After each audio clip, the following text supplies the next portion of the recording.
My mother was born on the Nez Perce Indian Reservation because my grandfather, the kind man that he was, used to go out there and he'd take my grandmother too, and they'd go out and make sure that everything on the reservation was in order. Anybody that needed any medical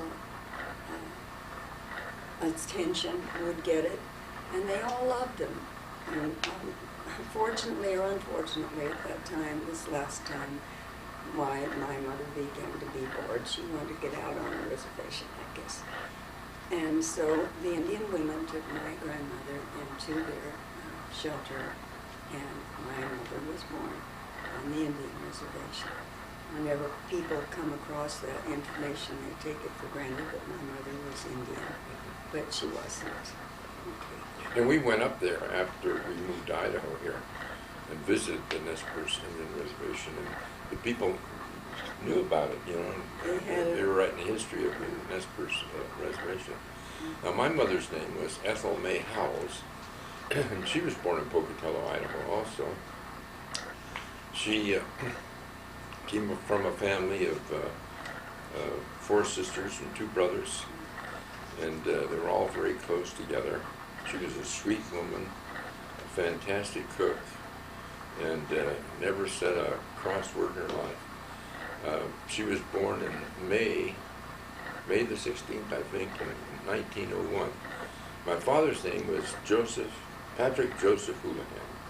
They called him Red because when he was a young man, he had real bright red hair. And he was born in, I think it was Tetonia, Ohio.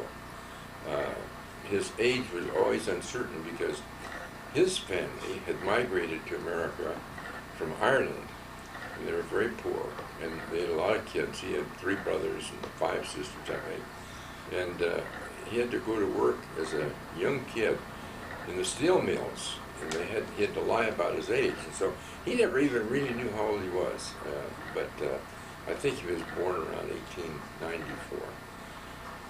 He was a sweet man. He was a veteran of World War I, one of the early aviators in the flying force. He was not a pilot, but he was a gunner, and he was shot down twice in France and was very severely wounded, so the whole right side of his chest had been shot away, and growing up as a kid, he couldn't throw a ball or anything because he couldn't use his right hand very well. But anyway, he was a dear man. I remember many times going to Memorial Day or Veterans Day parades with him, and he always stood so straight and erect and saluted when the flag went by. It made me feel very proud.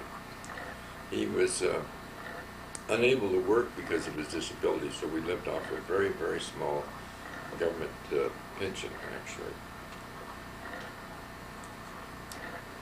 My father, excuse me, was sent to be on the British Navy, in the British Navy. They would do that with the young 14, 15-year-old boys in order to give them a way up. Anyway, the ship that Daddy was on, in those days, they didn't have engines. It was what do you call it? A sailing ship. And once when they were out, a storm came up, and it was a very big storm, and it washed him right off of the boat into the water, and everything was practically in black. They couldn't find him, and then all of a sudden the water washed him back up onto the ship. In that progress, his head was hit by one of the what do you call them? Well, the masts. Yeah, one of the masts, whatever. Anyway, and it split his skull, and he survived, became a very intelligent person as far as that's concerned. But when we were little, when he once in a while would like to impress us with this story, he let us feel, and you could feel in his head where it had been split at one time or another. Lots of fun, my father. My mother was later on the society editor of the Phoenix Gazette, and they had men in those days in the office buildings that would operate the elevators. And the one that operated the elevator where my mother went up at daily was a very fine man. And he and his family had very little money at all. And so the first year that was followed every year after that, when Christmas came around, my mother and father and the kids, we all went to the store and bought a big turkey, took it home. She prepared it, but it wasn't for us. It was for him. And what happened was Dad would drive us in front, and this happened every year for years, past their house at night when it was dark, and my brother and I would get the turkey and the trimmings out, and we would carry them to his wooden house, one of those little wooden houses they used to have, and then we would ring the doorbell and run as fast as we could down to get back in the car. And he decided who it was that had done that. But Mom never did admit it to him and his family. We loved doing it. That's all. That's good. Well, my mom worked in the schools, and so as a little kid, I always had to behave, because if I got out of line, they went and got my mom right then and there. And they went and got her many a time. Oh, that's gone. Our family circumstances were really poor. We had a family of 6 people, and we lived on a modest government pension for my father's disability. And particularly during the Depression, it was really tough going. So we did everything we could just to kind of maintain. My sister and I used to fight over the cardboards that came out of the cereal boxes as to who got them to put in their shoes to cover up the holes in the bottom of them. That's how poor we were. But we always had a lot of love and happiness and a lot of fun in our family, even though we didn't have very much. My mother, excuse me, and father were in and out of wealth, ending up with just normal sort of circumstances. I can't think of anything else to say about that except that we loved them very much, and we never seemed to notice or to know when we were growing up that we didn't have a lot of money. My nickname was Pattykins, and Bridget, and what was yours? Mine was Bobby, and that's where my Bobby stories came. My family still call me Bobby somewhat. They also called me, when I was in school, they called me Huli, short for Hulihan, Huli. I forgot to tell you that I did have a very sweet brother who died very early. Somebody else. I believe there's someone else. Fuck you, that's all. Did you turn it off? Okay. I grew up in Phoenix, Arizona. Did I mention my brother? Yes. Okay. Because he and I were very close. That's as far as I'm concerned. We used to go to we used to go to Prescott every summer and enjoy being in the forests. That's why I'm so happy living where I am now, because I grew up loving this kind of exploring. Okay. My parents never owned a home. They always had to rent a home. And we lived in, for a very short time, in Pocatello, Idaho. And then in 1928, I think it was, my family moved to Southern California. And we lived in a lot of communities around Los Angeles area, really. There's your siblings. I had 3 sisters, 1 older, 2 younger. We had a lot of fun together. My sister just next to me on the downside was Dorothy. She died quite early, but she and I used to fight all the time, particularly about having to do the dishes. And stuff. But we were a close family. We always had, happy birthdays and Christmases and things like that. And My sister Bernice was quite a popular girl in high school and starred in all the plays and athletics and things like that. And she just passed away, of course. But and my sister Lois was always the kind of the quiet one. And she's still sort of the quiet one. So you said about Yeah. Dennis, do you want to say anything? I forgot to mention about animals. We grew up with dogs and cats. We can come down. I'm here now talking about them. It'll make me forget what I was All going right. to say. Anyway, we loved them dearly, and my mother and father were liked by so many people. People would always ask for their help. For instance, my father knew a great deal about the theater and was an artistic man in that he would be able to do a little small set of what the next picture, the next stage would be, and then he could work from there. Everybody wanted him to be the director of their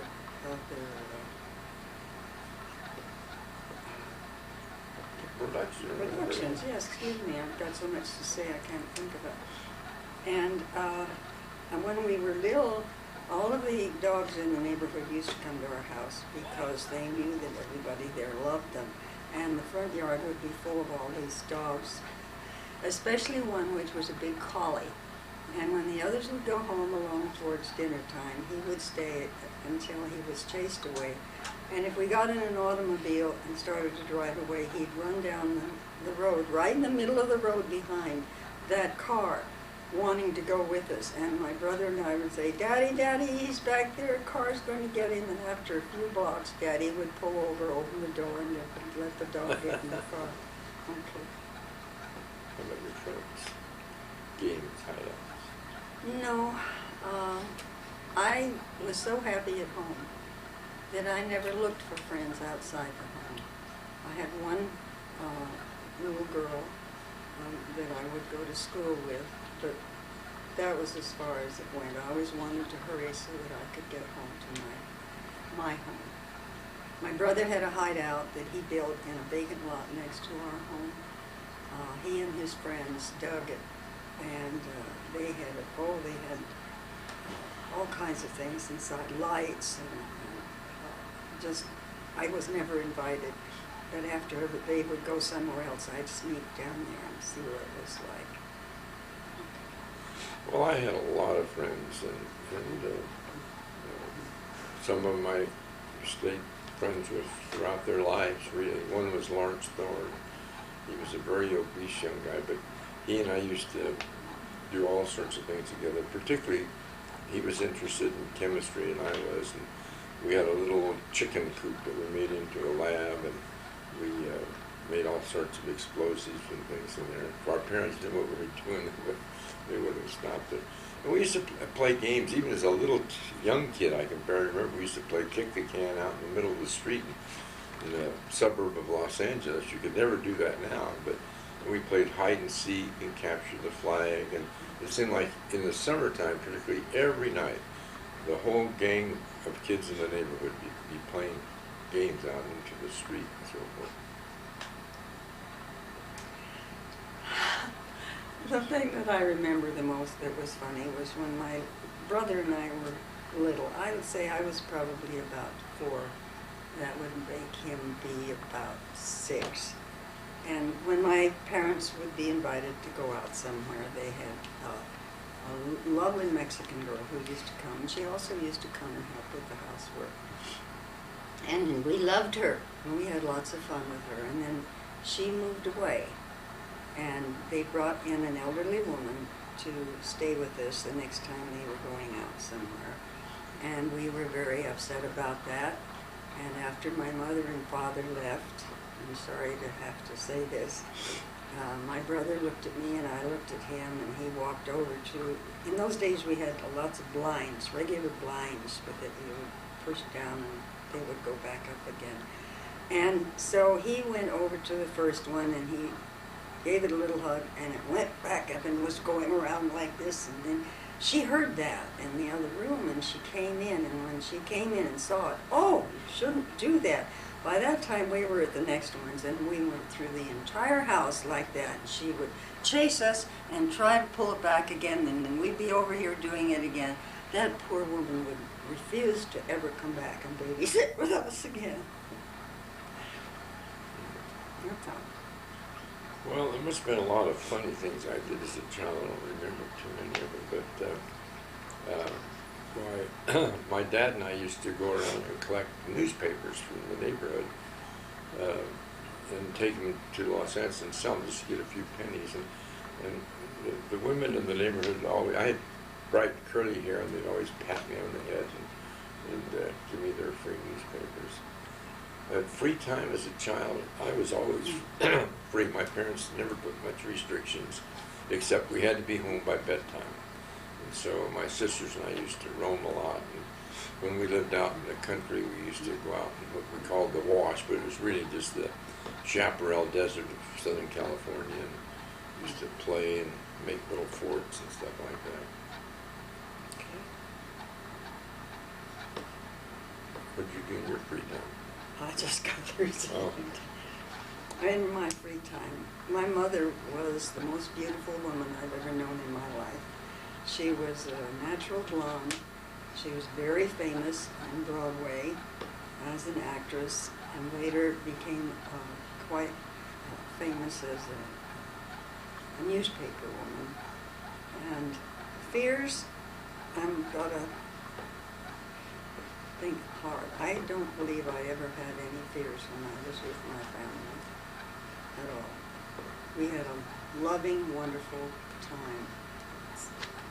Did you have any fears? Yeah, I had a fear of snakes, and I don't really know why, but when I taught biology many years later, and the first day in my class, a student from another teacher came in with an armful of snakes, all harmless. Just dumped them on my desk and said, "Mrs. Michaels thought you'd like to show these to your students," and I just about fainted because I had such a fear of them. I had several accidents, but not as a youngster, but later in life I was involved in an automobile accident. I went flying out of a truck hit me, and I went flying out of the car and landed in the middle of the street, and I was unconscious for a few minutes, and when I woke up, there were all these men and women standing around looking down at me, and one woman was putting a towel under my head, and I thought, my gosh, I must be dying, and so forth. An ambulance came and took me away, and I got to the hospital, and no one would tell me what was the matter with me. And matter of fact, the doctor that I knew came by and I asked him, he said, "Well, I don't know, they're going to take some x-rays of you," and so forth. But anyway, it ended up that nothing was seriously wrong. And of course, illnesses, we had all the, the common chicken pox, measles, childhood diseases as a kid. Did you? I just had chicken pox. My father, excuse me, stayed at home with us all the time, with me, I beg your pardon, making sure that I did not raise the blind in my bedroom because I was told that, the doctor told him that if that happened, I might have a lot of trouble with my eyes. And he took very good care of me. In terms of pets, I always had a dog ever since I was a little boy. And sometimes we'd have two dogs, and then later in life, when I was raising my family, we had all kinds of pet snakes, pet chinchillas, and rabbits, and bats, and when I was a little boy, I used to catch horny lizards, and make pets out of them. And I was always interested in animals and stuff. I had a lot of fun with them, too. I've always had dogs. One dog in particular, my brother had a good friend who had a part German Shepherd, part Collie. And he was designed to be a watchdog, and was an excellent watchdog, but everybody was afraid of this dog except my brother. And one day when he was over there, the dog had something stuck in its foot, and he stayed up all night long with that dog, nursing that foot and petting the dog. And the next day the the dog refused to stay in their home and came home with my brother and refused to leave. My mother was terrified because the dog, if you took the dog and put your hands on each side of his face and got like so with his nose and his teeth, then he would go and snarl, and he would make the most gosh awful noises like he was going to kill you, and it used to terrify my mother. And I'd always say, "Look, Mother, he's just playing," and I'd let go, and he'd come over and lick my face. And a wonderful, wonderful dog. One night, my mother and I were walking to the library, which was about 4 blocks away, and we took him with us. I had put him on a leash, but I could leave him when we got to the library. He'd stay out there for hours until it was time for us to leave. And a man who had too much to drink came towards us. So it was quite dark. And he was weaving like so. And when he got just, a few feet away from us, this dog gave a huge snarl and leaped for his throat. Well, fortunately, he was on a short leash, and I stopped him. But that man, I'll bet he never drank anything again because he was running like crazy when he left. But the dog was an exceptional dog and loved us as a family as I guess no other dog ever did.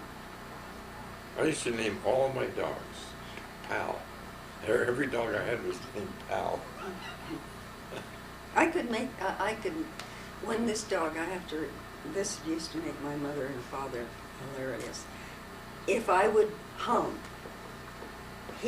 this dog would, and I'd hold him and look in his eyes and I'd hum. He would make a noise exactly like the noise I was making. So I thought, well, I could teach this dog to sing. So the next time we did that, I gave this regular sound, and then I went up an octave, and he did too. And I went up another octave, and he did too. And then I went down. I could get him to sing, quote, quote, sing, just because he would follow me and the noises that I would make, and it was hilarious. Okay. Oh, grandparents. My grandparents. I never had any time with my grandparents at all. The grandfathers had both passed away. My grandmother, my mother's mother, didn't like my father, and vice versa. So I never got to be with her. And his mother was in England, and then later up in the northern part of the America? yeah, northern part of America. So I never really had any grandparents, and I'm sorry about that. What was your grandmother's name? Dr. May Booth Jones. No, I had very little contact with my father's parents. They were both immigrants from Ireland. I knew about them, and I think I only met them once in my lifetime. They were very sweet. My grandfather, in particular, is always known as a very sweet, gentle man. They lived in Idaho, and we lived in Southern California, so we didn't see them. My mother's parents, my mother's father, worked in the Salt Lake Temple. He was killed, actually, one night when he was leaving the temple, going across South Temple. A car hit him. And my mother's mother, who was Mary Jane Howells, my grandfather's William Howells, lived with us most of her later life. As a matter of fact, I slept in the room with her on a little cot. So she told us a lot of stories of things that happened when she was a child in Utah, when it was still kind of wild and woolly, and the Indians were still there, and things like that. So we had a good relationship.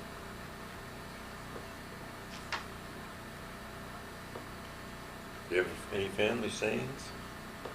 No? When a job is once begun, never leave it till it's done.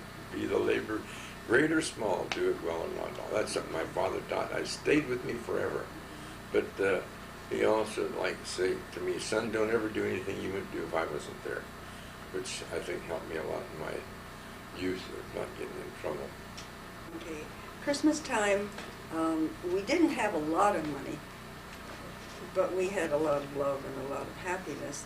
But at Christmas time, I would get one present that was not usable. And I can remember going downtown past a store, and there was a big bear, panda bear, and it was the most beautiful bear I had ever seen in my life. And I didn't think I'd get that for Christmas, but I just stood there and stood there. Well, come Christmas morning, there he was underneath the tree. What we would do, we would get little things that we'd use during the year, like hair shampoo or little things that we had to have to help us with school or something like that. But this is one Christmas.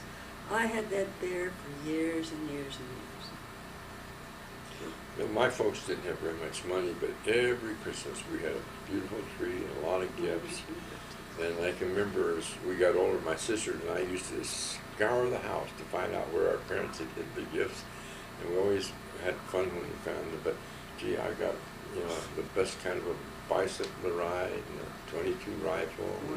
and electric trains and stuff like that. And Oh. I'm sure that my folks had to go in debt to do it, but they did it, and we always had a happy Christmas. I forgot. My brother and I loved trains that would go on tracks, yeah, track. And we had so many over the years that we could go through the house, farthest, and then it would turn around and the track would come this way and then it would go that way. It was wonderful. We had so many of those and just enjoyed them so much. Father, the relationship. Well, our father was very strict, but he was also very loving. And my relationship with him was very fine, best and worst tried. I don't think he had any worst traits.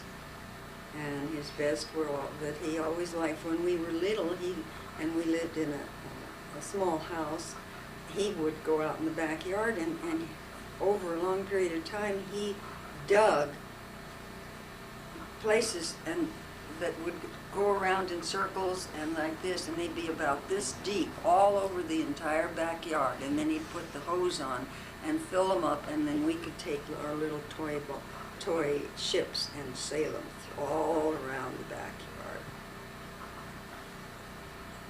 Free time, my free time was spent at home with my family. That's where I wanted to Your be. father's Well, I had a good relationship with my father. He'd take me many places. I can even remember just as a little kid holding his hand, going to visit the zoo or going to a park or things like that. And throughout his life, we had a very close relationship, very loving relationship. And I was heartbroken when he died when he was just in his late 50s. He was a very tender man, a very kind man. He used to love to read Earl Stanley Gardner mysteries and stuff, and he'd sit in his chair and he'd laugh out loud at some of what he was doing.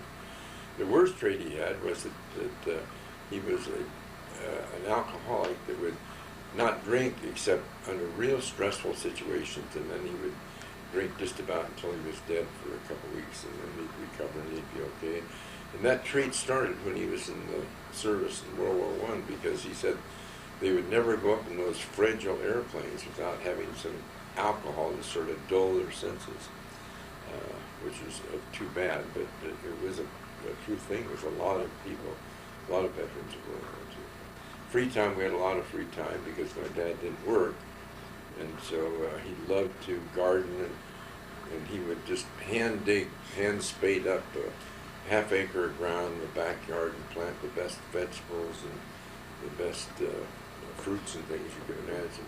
Also, he went to the University of Oregon and studied animal husbandry, and so he would raise chickens and geese and turkeys and things like that. My mother, I had a good relationship with her. She was a sweet woman, particularly every Sunday we always had a nice dinner. And I don't know, her best trait was that she was always kind, tender, and helpful to other people. Her worst trait was that she didn't discipline me. No, she didn't. And I don't know. My mother, I think I've told you how much I adored her. I can't think of anything else to say except that she was wonderful. Is that the end?